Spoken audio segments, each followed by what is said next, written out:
السلام علیکم پیارے دوستوں اور معزز سامعین، آج کی ویڈیو صدقے سے متعلق ہے کہ کیسے بظاہر معمولی صدقہ بھی اگر اللہ عز و جل کی بارگاہ میں مقبول ہو جائے تو اس کی برکتیں ضرور ظاہر ہوتی ہیں۔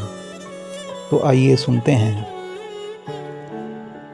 منقول ہے کہ ایک شخص حضرت سیدنا ابو ہریرہ رضی اللہ تعالیٰ عنہ کی خدمت میں حاضر ہو کر عرض گزار ہوا، اللہ عز و جل سے میرے بیٹے کے لیے دعا فرمائیے، کیونکہ میرے دل میں یہ خوف ہے کہ کہیں وہ سمندر میں ہلاک نہ ہو جائے۔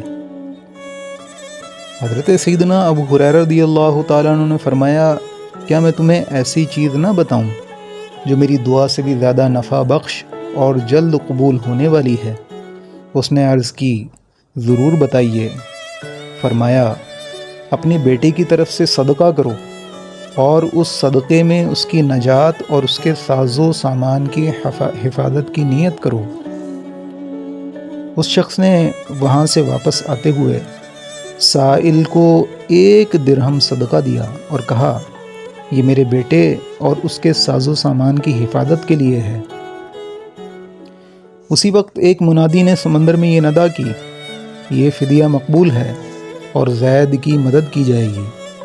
جب اس شخص کا بیٹا واپس آیا تو باپ نے اس سے حال پوچھا۔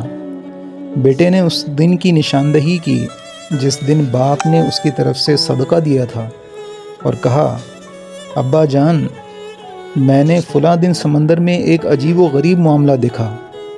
ہم لوگ ہلاک ہونے ہی والے تھے کہ ہم نے فضا میں یہ آواز سنی، فدیہ مقبول ہے اور زید کی مدد کی جائے گی۔ اس کے بعد سفید لباس میں ملبوس کچھ افراد وہاں آ گئے جنہوں نے ہماری کشتی کو وہاں سے قریب ایک جزیرے تک پہنچا دیا۔ یوں ہم سب سلامت رہے اور بخیر و عافیت واپس آ گئے۔ انوکھی باتیں سننے اور جاننے کے لیے ہمارا چینل شیئر، لائک اور سبسکرائب کیجیے۔ شکریہ۔